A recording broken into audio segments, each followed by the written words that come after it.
channel. I hope you're having a great October. And it's been a pretty exciting one for me so far, because I've seen some great stuff in my time. But this is based on a werewolf from my favorite horror movie ever, Dog Soldiers. And it's made by Mr. David Eason, who made my 1/6 scale Eddie Quest Howling Werewolf figure that you've seen on the channel. And he's outdone himself here. This is absolutely incredible. Now, it's the first one that he's made for me for Dog Soldiers, and it's the prototype, so there may be some changes when the full run starts going. It came with a COA back there. Very nice. And obviously we have a really cool diorama based on the set from the film. I just can't get over it, man. This thing is evil looking.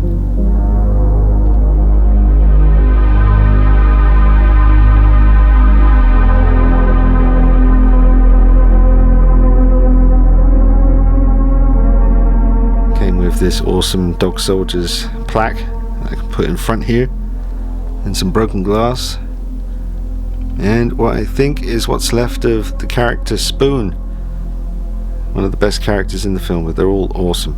Such a good movie, folks. If you haven't seen it, definitely check out Dog Soldiers. But just look at this thing. It's amazing.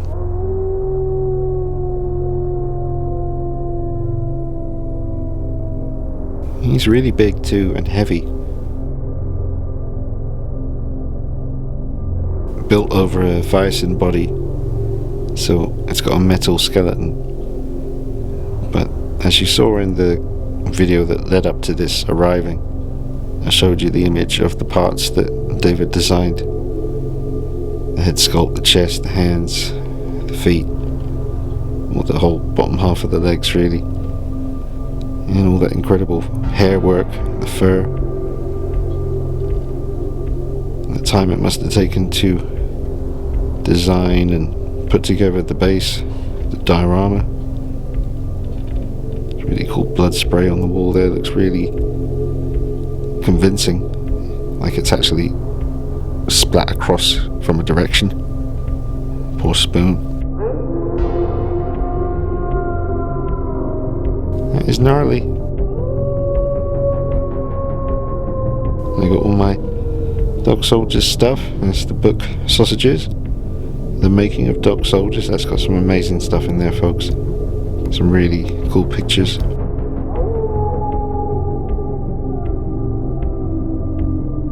The broken glass.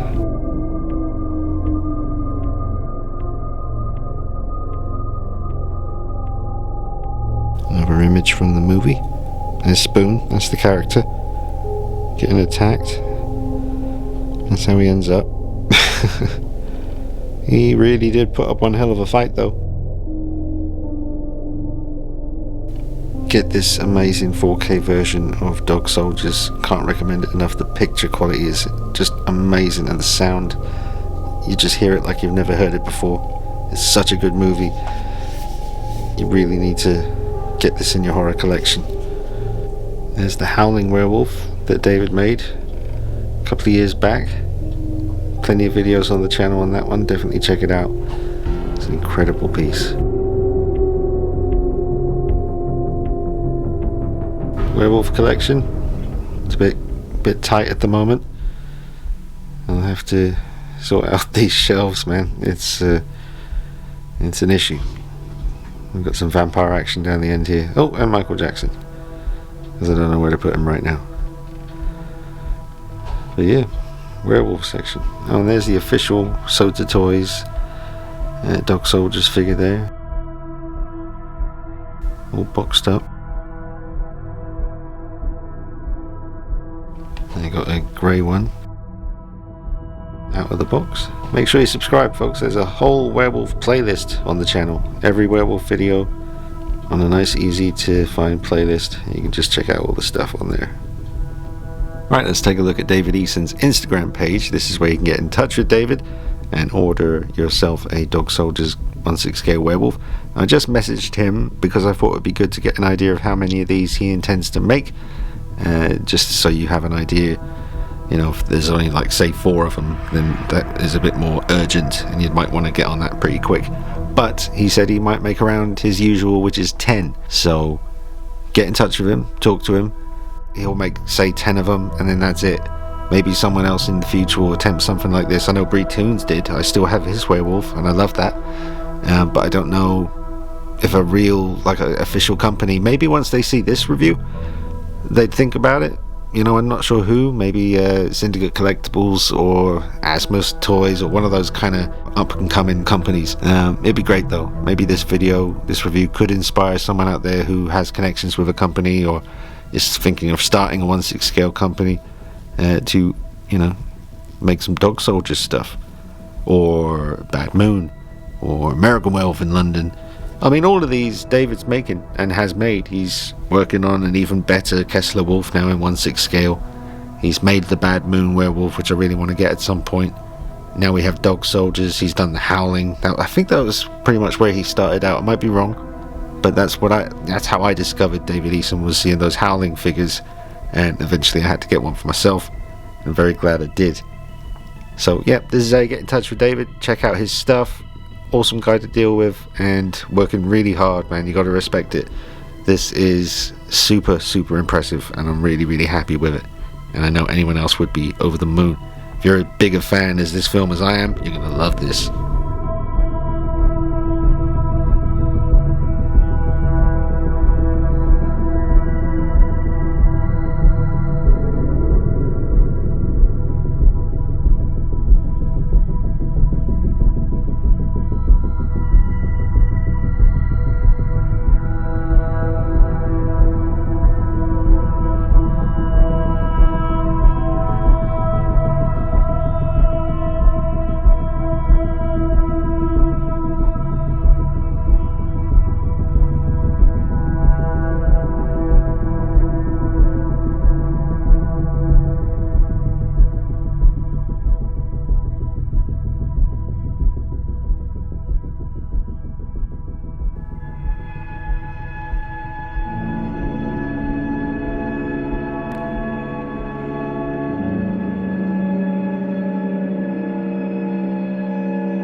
Let's check out the awesome detail on the mouth here with the teeth. We'll see it from different angles. I'll put it on rotating base for you. We'll see it turning. There's no hair on his chin there. and just nice and sharp with the teeth.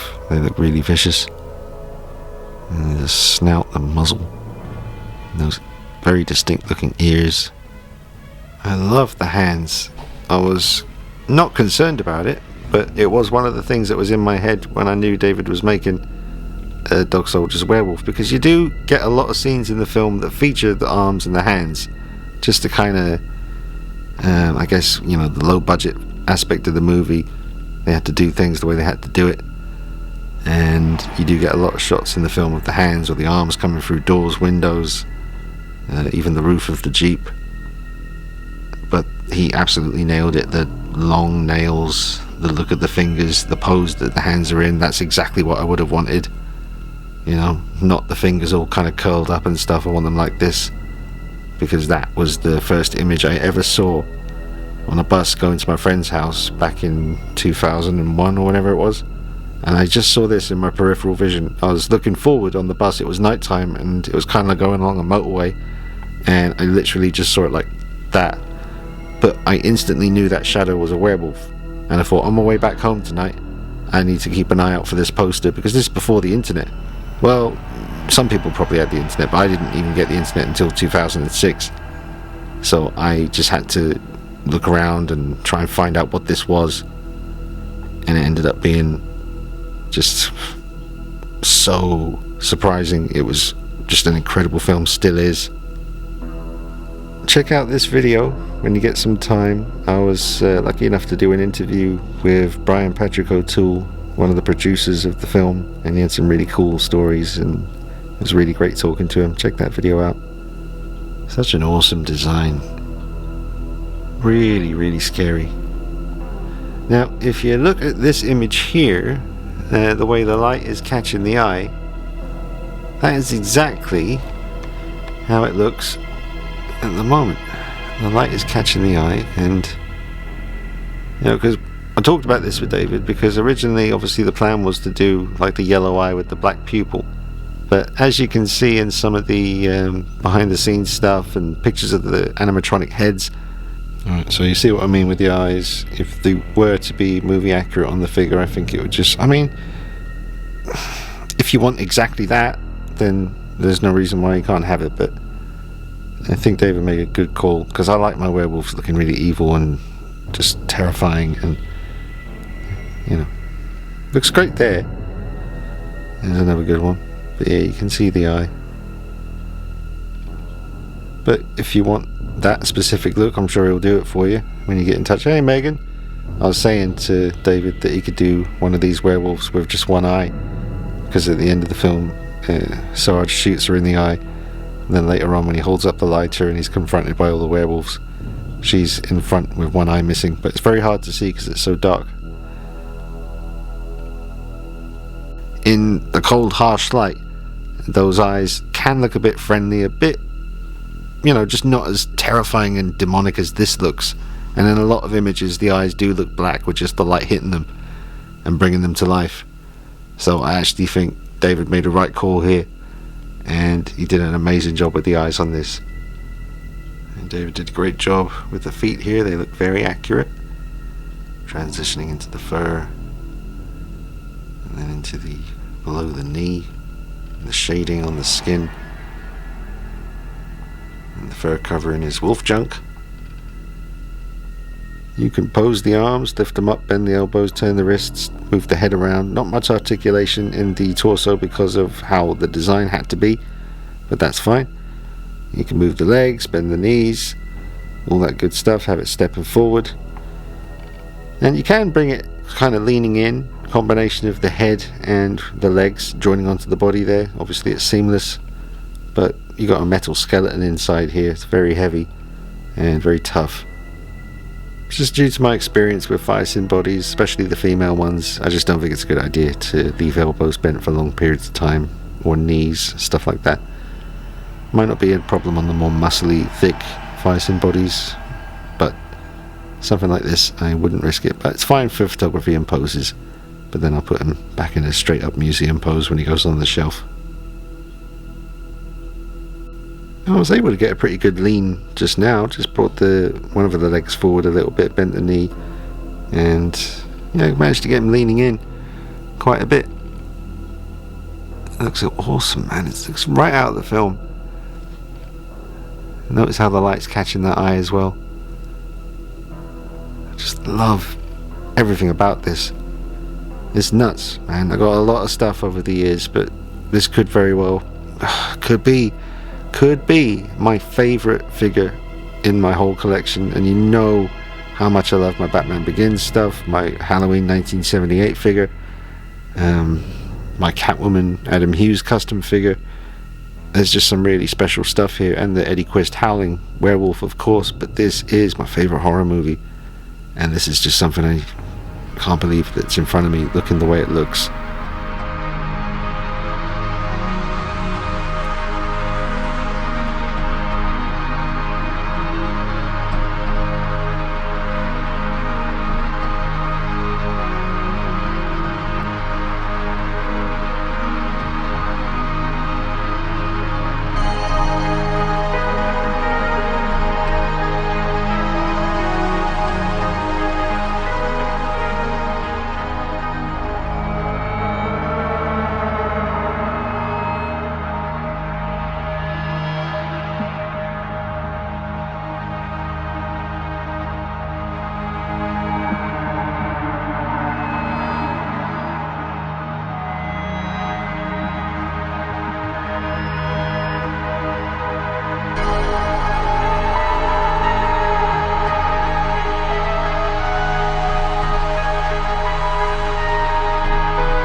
Some height comparisons for you. This is the Syndicate Collectibles 1/6 scale Pumpkinhead figure.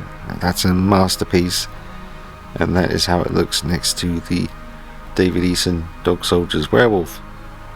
Werewolf has a little bit of a height advantage just because of the base, but not much. Just to give you an idea of the scale, I'll show you the werewolf next to some other characters as well.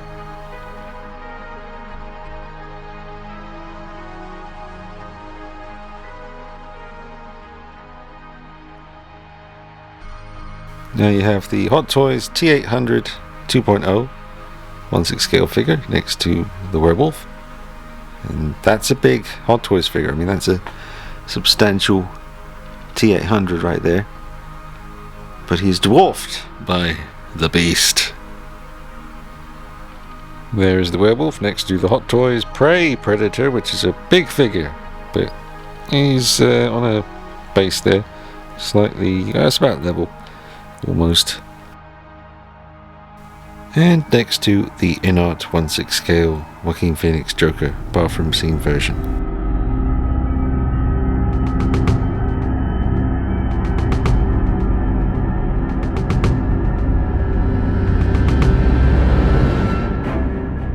And that's how big a NECA Ultimate Halloween Ends Michael Myers figure looks in front of it.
And that's what happened to Spoon, but the test audience didn't want to see it because they loved him so much, so they didn't show it in the movie, but that's how he ended up, bless him.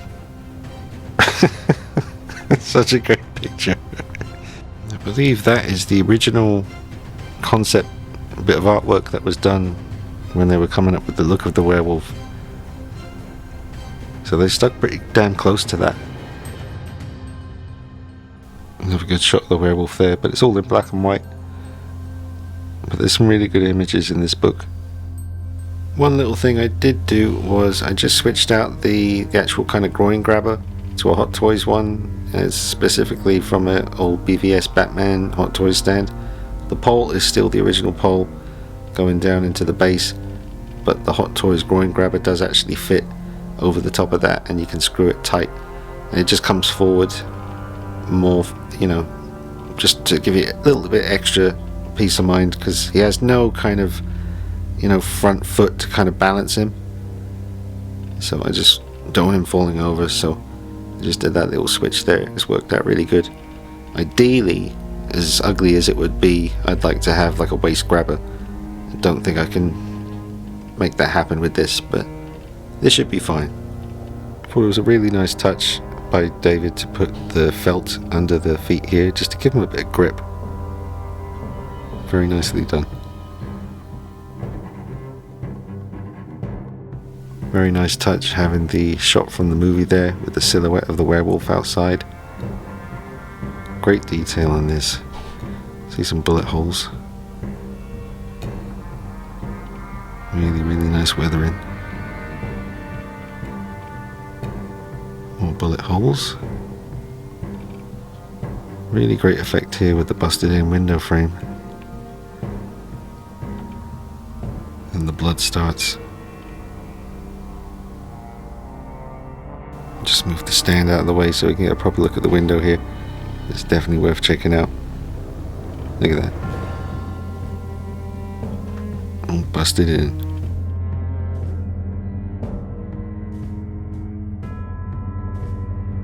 Then you've got the glass, which is not real glass. I forget now what David said it was, but it's pretty safe. Well, keep it away from your pets and stuff. Little kids. Not that little kids should be anywhere near something like this.